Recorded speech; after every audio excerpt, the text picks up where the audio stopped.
Hello everyone, एक बार फिर से आप सभी का स्वागत है। दोस्तों, इस पर्टिकुलर वीडियो में हम जो 69th बीपीएससी हुआ था, 69th बीपीएससी आपका 30 सितंबर 2023 को हुआ था। ठीक है, 30 सितंबर 2023 को हुआ था।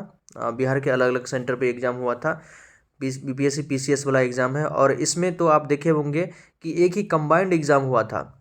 ठीक है, साथ इसमें आपको सीडीपीओ था और एक और वैकेंसी था। इसी सब का मतलब इसी पेपर से उन सब का भी कट ऑफ वगैरह सब निकाला गया था।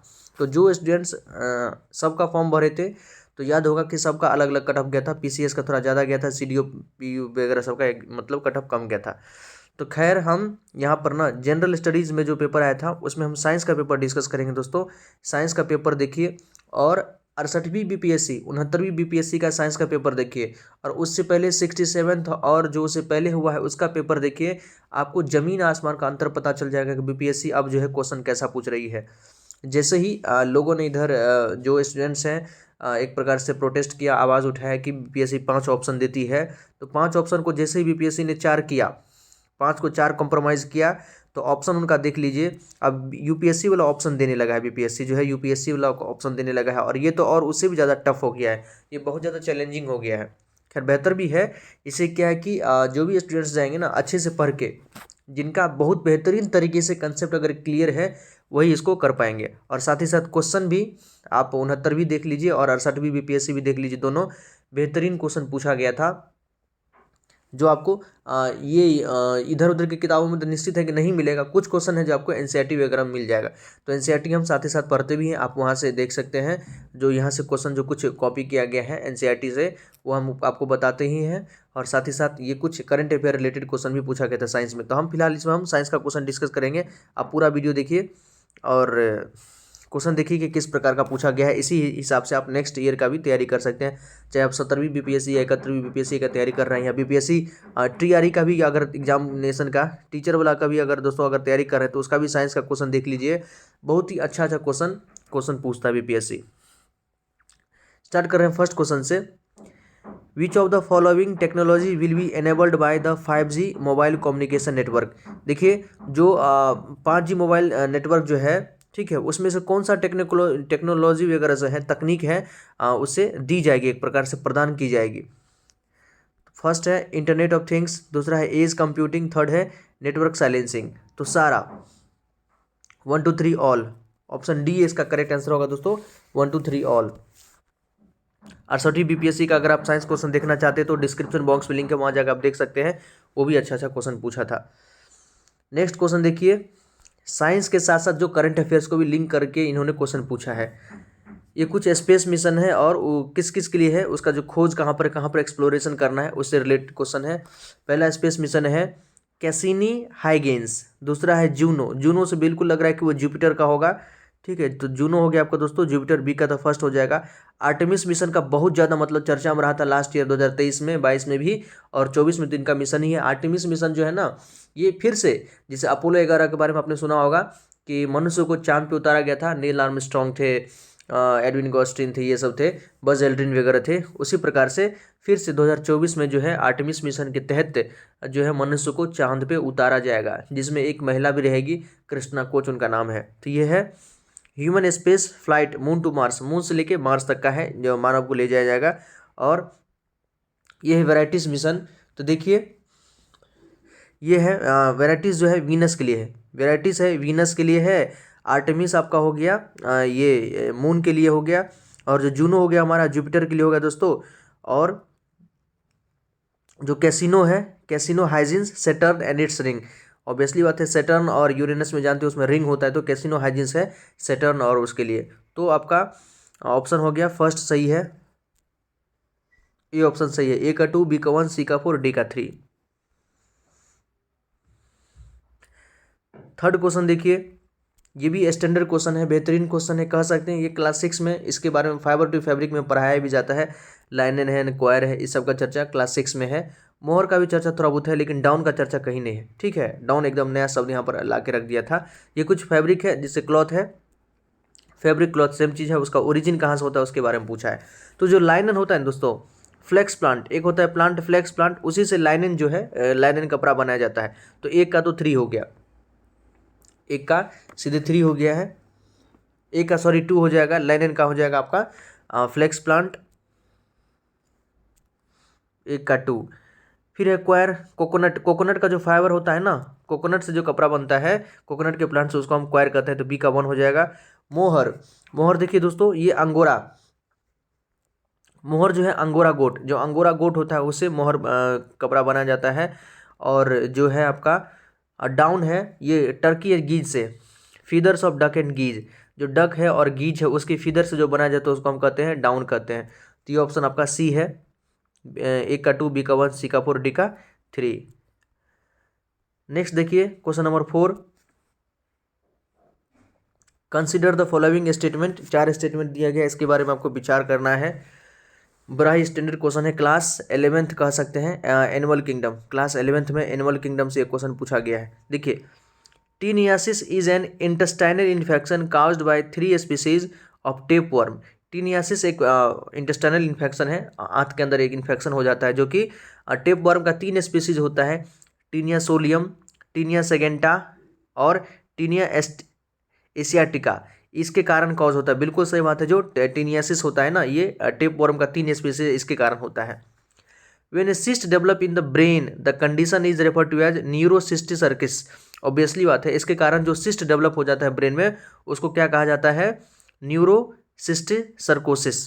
ठीक है, तो which of the following statement is are correct, कौन सा स्टेटमेंट इसमें करेक्ट है, तो बोथ 1 और 2 दोनों स्टेटमेंट दोस्तों सही है कि टीनियासिस जो होता है टेपवर्म के 3 species, taenia solium, taenia saginata और टीनिया एशियाटिका, इन तीनों के कारण होता है।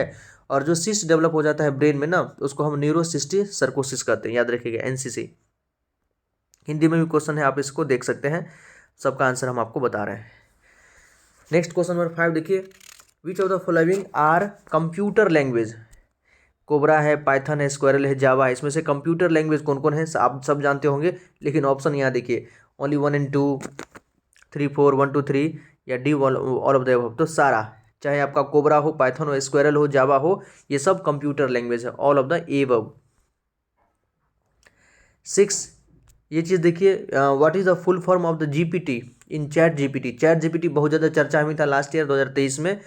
तो चैट जीपीटी में जो जीपीटी होता है उसका फुल फॉर्म क्या है, तो जेनरेटिव प्री ट्रेंड, आपने पढ़ा भी होगा, generative pre trend transformer. Open AI इन्होंने इसको लॉन्च किया था चैट जीपीटी को, और चैट जीपीटी बनाने वाले कौन थे, तो सैम ऑल्टमान, याद रखिएगा, उनको अपने कंपनी से निकाल भी दिया गया था, लेकिन उनका इतना ज़्यादा इफेक्ट था ना इन चीज़ों पर कि जो भी उसके साथ कलीग थे, सारा कलीग ने कहा कि अगर सैम ऑल्टमान अगर काम नहीं करेंगे तो हम भी कंपनी में काम नहीं करेंगे, वो सभी रिटायर, मतलब वॉलंटरी रिटायरमेंट वगैरह दे देंगे। तो फिर से सैम ऑल्टमान को लाया गया था। तो जेनरेटिव प्री ट्रेंड ट्रांसफॉर्मर बहुत ज़्यादा चर्चा में रहा था, ये क्वेश्चन पूछा था।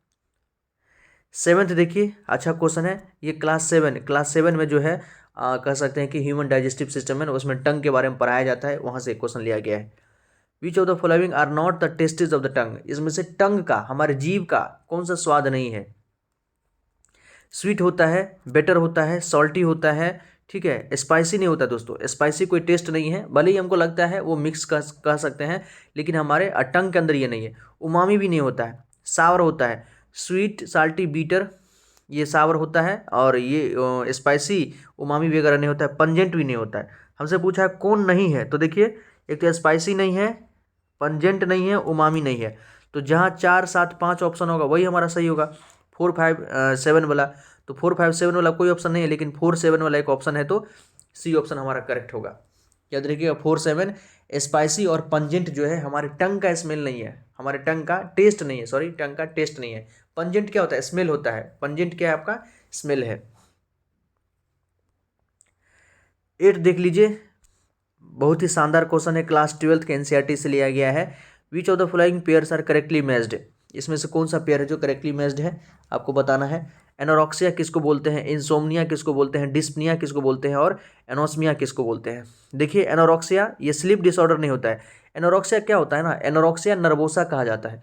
एनोरेक्सिया नर्वोसा एक ऐसा मतलब कंडीशन है, कह सकते हैं, यूजुअली लेडीज में होता है। वो क्या करती है ना, कम खाती है, कम इसलिए खाती है, उसके पीछे उसका लॉजिक होता है कि अगर हम ज़्यादा खाएंगे तो ओबेसिटी हो जाएगा और फिगर उसका थोड़ा डिफॉर्म हो जाएगा, मतलब उसका जो अपना देखने का है कि उसका शरीर जो है अच्छा दिख रहा है ना, वो अच्छा नहीं दिखेगा। तो उस कंडीशन को कहते हैं एनोरेक्सिया नर्वोसा, जिसके कारण वो बहुत दुबली पतली हो जाती है। तो उस कंडीशन को कहते हैं, मतलब ईटिंग डिसऑर्डर है। एनोरेक्सिया अपने आप में एक ईटिंग डिसऑर्डर है दोस्तों, लेकिन एनोरेक्सिया में लिखा है स्लीप डिसऑर्डर, इसलिए गलत है। उसी प्रकार से इंसोम्निया, इंसोम्निया मतलब नींद नहीं आना, अनिद्रा जिसको कहते हैं, ये ईटिंग डिसऑर्डर नहीं है, ये स्लीपिंग डिसऑर्डर है, तो अपोजिट कर दिया गया है, तो ये दोनों गलत हो गया। थर्ड देखिए डिस्पनिया। डिस्पनिया क्या है हमारा? Shortness of breath. हाँ, जब कभी भी आपको मतलब सांस में तकलीफ होने लगता है ना, सांस लेने में तकलीफ होने लगता है, तो उसको हम कहते हैं डिस्पनिया, शॉर्टनेस ऑफ ब्रीथ, ये सही है। फिर है एनोस्मिया, पार्शियल और फुल लॉस ऑफ स्मेल, जब आप स्मेल लॉस करने लगते हैं धीरे धीरे, उसको क्या कहते हैं? एनोस्मिया कहते हैं। इसी प्रकार से और भी कई सारा शब्द आता है, बायोलॉजिकल टर्म है, एंसोमनिया है जिसमें मतलब लॉस ऑफ मेमोरी हो जाता है, एमनेसिया जिसको मेमोरी लॉस कहते हैं, वो सब सारा भी कंडीशन आता है, तो उसको ध्यान रखिएगा। तो 3 4 सही है। एनोस्मिया का मतलब स्मेल आप या तो आंशिक रूप से या पूरी तरह से स्मेल लॉस कर देते तो उसको एनोस्मिया कहते हैं, और डिस्पनिया मतलब शॉर्टनेस ऑफ ब्रीथ। तो 3 और 4 सही है। नेक्स्ट क्वेश्चन 9 नंबर देखिए, in the universe what are the pulsar. Universe में, ब्रह्मांड में पल्सर क्या है? पल्सर क्या होता है? तो आपने कभी लाइफ साइकिल ऑफ स्टार वगैरह देखे होंगे ना, तो वहाँ पर पल्सर का चर्चा होता है। तो देखिए, रोटेटिंग न्यूट्रॉन स्टार, जो न्यूट्रॉन स्टार रोटेट करते रहता है ना, उसी को हम क्या कहते हैं? पल्सर कहते हैं। तो रोटेटिंग न्यूट्रॉन स्टार को हम पल्सर कहते हैं। 10th नंबर देखिए, in the contest of lab grown diamond what is used as a diamond seed. जो लैब में हम डायमंड बनाते हैं ना, तो डायमंड सीड के रूप में किसका यूज करते हैं? ऑब्वियसली बात है, हम डायमंड बना रहे हैं तो सीड का यूज करेंगे ना, तब तो बनेगा डायमंड हमको। ये डायमंड चर्चा में क्यों था? तो याद होगा आप लास्ट ईयर जो है, जब मोदी जी यूएस गए थे, तो जो बाइडेन की पत्नी को लैब में बना हुआ डायमंड जो है उनको गिफ्ट किए थे, तो उसी से ये चीज़ चर्चा में था। ठीक है, मोदी जी वहाँ पर गए थे, तो इसी से लैब ग्रोन डायमंड जो है बहुत ज़्यादा चर्चा में था। तो जो लैब ग्रोन डायमंड होता है दोस्तों, मतलब वैसा डायमंड जो हम लेबोरेटरी में बनाते हैं, उसका जो है सीड क्या होता है? ग्रेफाइट होता है। ग्रेफाइट को ही 3000 डिग्री सेल्सियस में in the absence of oxygen, अगर उसको हीट और प्रेशर में रखा जाता है ना, तो उस वही डायमंड में कन्वर्ट हो जाता है, और इतना बेहतरीन डायमंड बनता है ना कि आप डिफरेंस नहीं कर पाएंगे कि आर्टिफिशियल है या नेचुरल है। तो उसका सीड के रूप में हम ग्रेफाइट का यूज़ करते हैं, ध्यान रखिएगा, सी ऑप्शन सही है। 11 देखिए, what is the fibre use to make bulletproof jacket. Bulletproof jacket बनाने के लिए किस फाइबर का यूज़ करते हैं? तो केवलार। याद रखिएगा, केवलार बहुत ही स्ट्रॉन्गेस्ट फाइबर होता है, केवलर का यूज़ करते हैं हम बुलेट प्रूफ जैकेट बनाने के लिए। नेक्स्ट 12 नंबर, व्हाट इज यार the full form of HMX। HMX का फुल फॉर्म क्या है? ठीक है, HMX का फुल फॉर्म क्या होता है दोस्तों? तो हाई मेल्टिंग एक्सप्लोसिव। HMX का फुल फॉर्म है high melting explosive. First option सही है, मतलब यहाँ पर ऑप्शन तो यहाँ दिया है, ओनली वन सही है, हाई मेल्टिंग एक्सप्लोसिव को HMX कहते हैं। 30 नंबर देखिए, what is the name of the Tesla humanoid robot launched in October 2022। जो अक्टूबर 2022 में टेस्ला ने जो ह्यूमनॉइड रोबोट, मतलब ह्यूमन के जैसे दिखने वाला रोबोट लॉन्च किया था, उसका नाम क्या था? तो ऑप्टिमस। कई बार क्वेश्चन, मतलब लास्ट ईयर 2022 में ये क्वेश्चन जो है बीपीएससी का अलग अलग, बीपीएससी 3 4 एग्जाम ली थी लास्ट ईयर ना, तो सबके जीएस में ये क्वेश्चन तो पूछा ही गया था ऑप्टिमस के बारे में। तो बीपीएससी जो है क्वेश्चन रिपीट करती है, ध्यान रखिएगा। बहुत सारा चीज़ जो था ना करंट अफेयर्स का, वो चर्चा वाला चीज़ पूछा था। जैसे अभी हम पढ़े थे लैब ग्रोन डायमंड के बारे में आपको बताए थे, वो चर्चा में था, उसके बारे में क्वेश्चन पूछ लिया गया था। ह्यूमनॉइड रोबोट जो है रोबोट था टेस्ला का, वो भी चर्चा में था, उसके बारे में क्वेश्चन पूछ लिया गया था। चैट जीपीटी के बारे में, जीपीटी का फुल फॉर्म पूछा था, वो चर्चा में था। ठीक है, तो ध्यान रखिएगा, करंट अफेयर्स तो आपको ध्यान रखना ही है, साइंस का हो या को और भी हो, करंट अफेयर से क्वेश्चन रिलेटेड आता ही है, चाहे साइंस का किसी का भी। देखिए, मैनहट्टन प्रोजेक्ट, ये भी बहुत ज़्यादा चर्चा में था लास्ट ईयर, कि जब आपने देखा होगा एक फिल्म आया था ओपनहाइमर।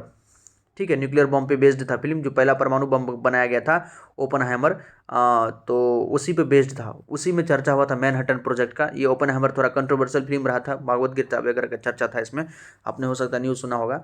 तो इसी से क्वेश्चन बना है कि मैनहट्टन प्रोजेक्ट क्या था? तो ये एक न्यूक्लियर वेपन बनाने का एक प्रोजेक्ट था, a research and development undertaking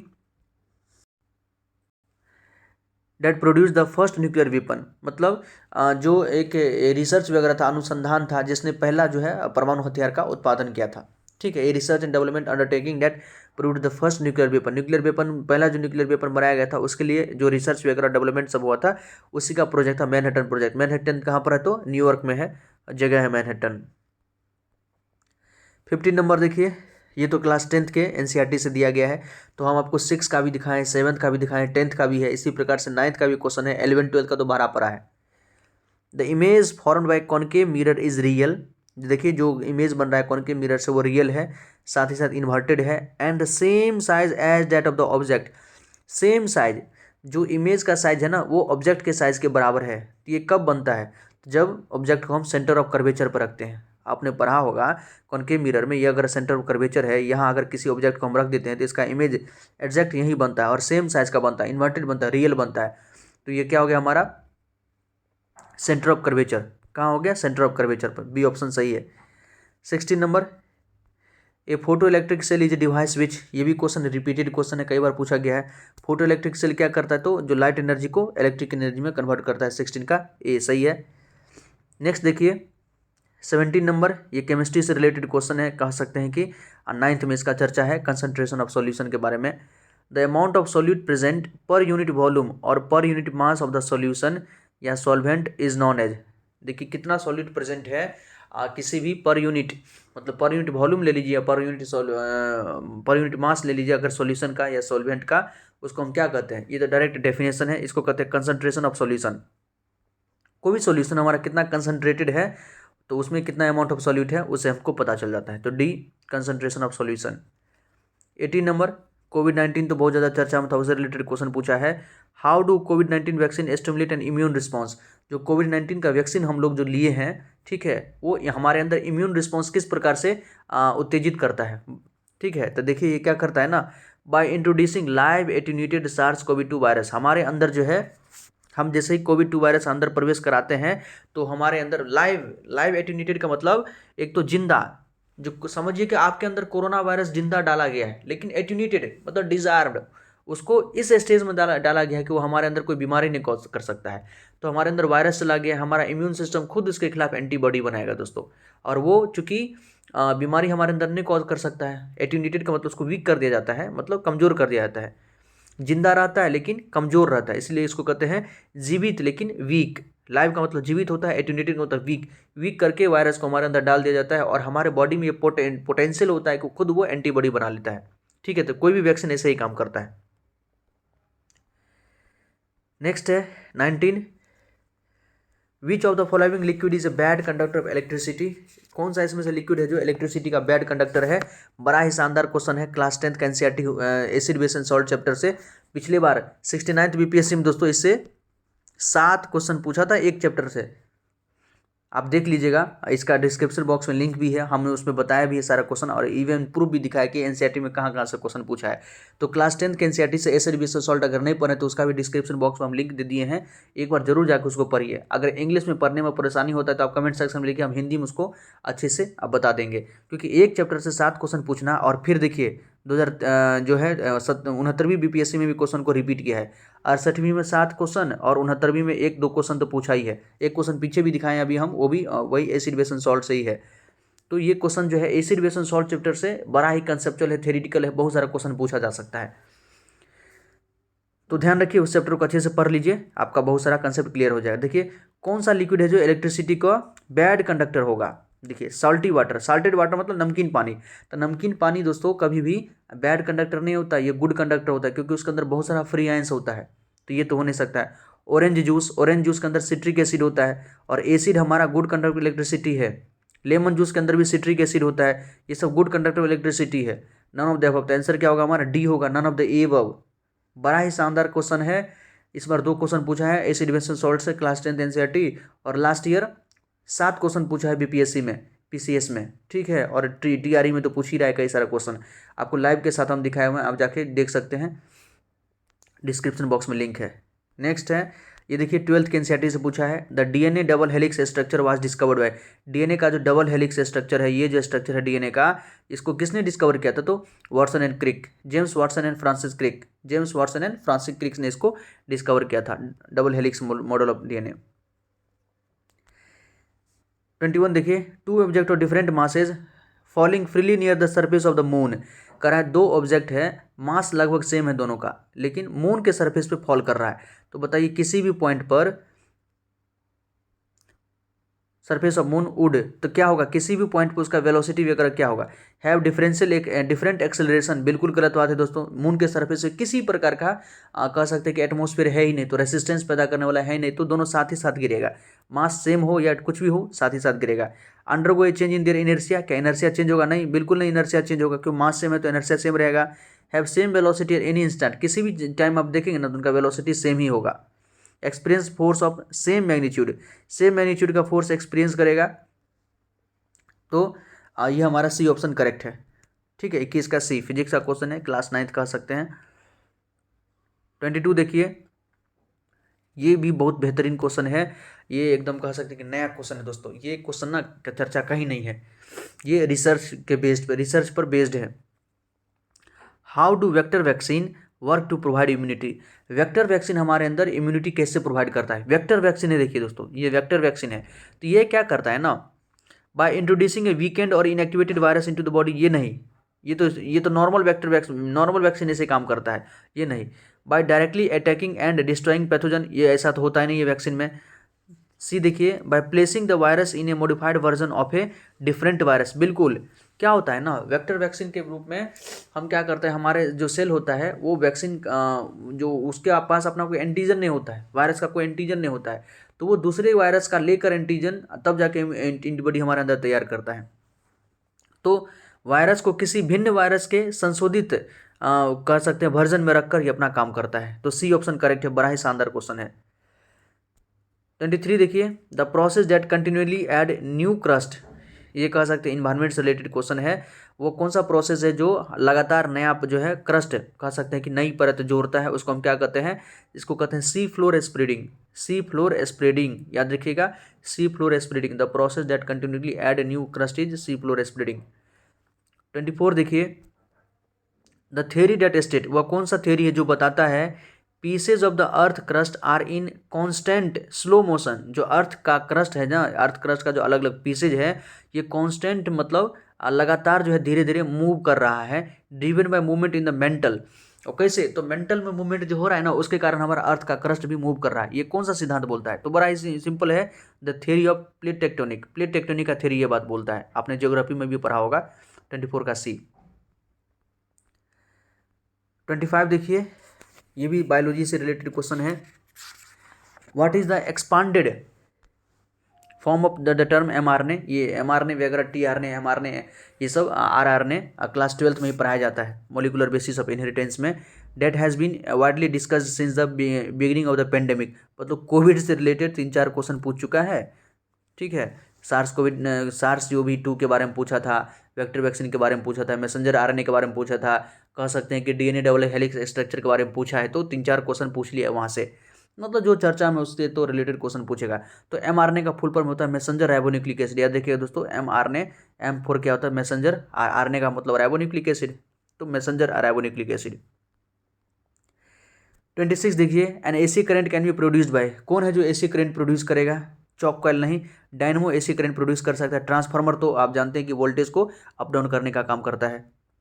current density कैसा है, तो करंट डेंसिटी जे, करंट डेंसिटी को जे से रिप्रेजेंट करते हैं, क्लास 12th का है, जे बराबर I/A होता है। मतलब जब करंट पर यूनिट एरिया से फ्लो करता है ना, जब करंट किसी खास क्रॉस सेक्शन वाले एरिया से फ्लो करता है तो उसी को हम करंट का डेंसिटी कहते हैं, I/A होता है। ये एक वेक्टर क्वांटिटी है, करंट डेंसिटी जे वेक्टर क्वांटिटी। ये क्वेश्चन ना बीपीएससी में पूछने से पहले, बीपीएससी का जो एक और एग्जाम हुआ था उसमें ये क्वेश्चन पूछा था, तो रिपीटेड क्वेश्चन है, करंट डेंसिटी जे वेक्टर क्वांटिटी।